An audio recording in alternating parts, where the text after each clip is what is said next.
তত্ত্বাবধায়ক সরকার ব্যবস্থা বাতিল করে সংবিধানের পঞ্চদশ সংশোধনী এনে কেন অবৈধ নয় জানতে চেয়ে হাইকোর্টের রুল।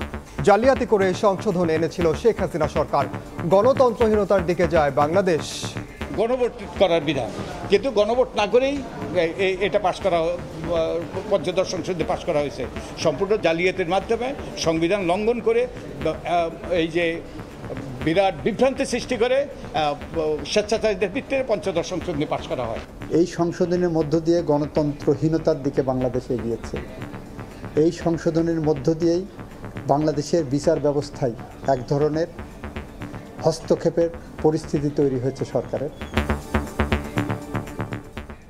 দেখছিলেন প্রধান শিরোনাম। দুপুরের সময় সঙ্গে আছি আমি ওমর ইনান। এবার অন্যান্য শীর্ষ সংবাদ।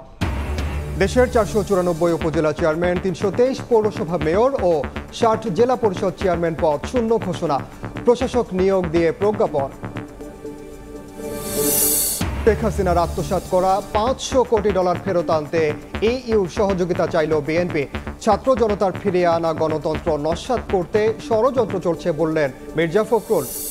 বঙ্গোপসাগরে লঘুচাপ, বিভিন্ন স্থানে থেমে থেমে বৃষ্টি। বরিশালে পানিতে তলিয়ে বেশ কয়েকটি এলাকা। সমুদ্র বন্দরগুলোতে 3 নম্বর স্থানীয় সতর্ক সংকেত।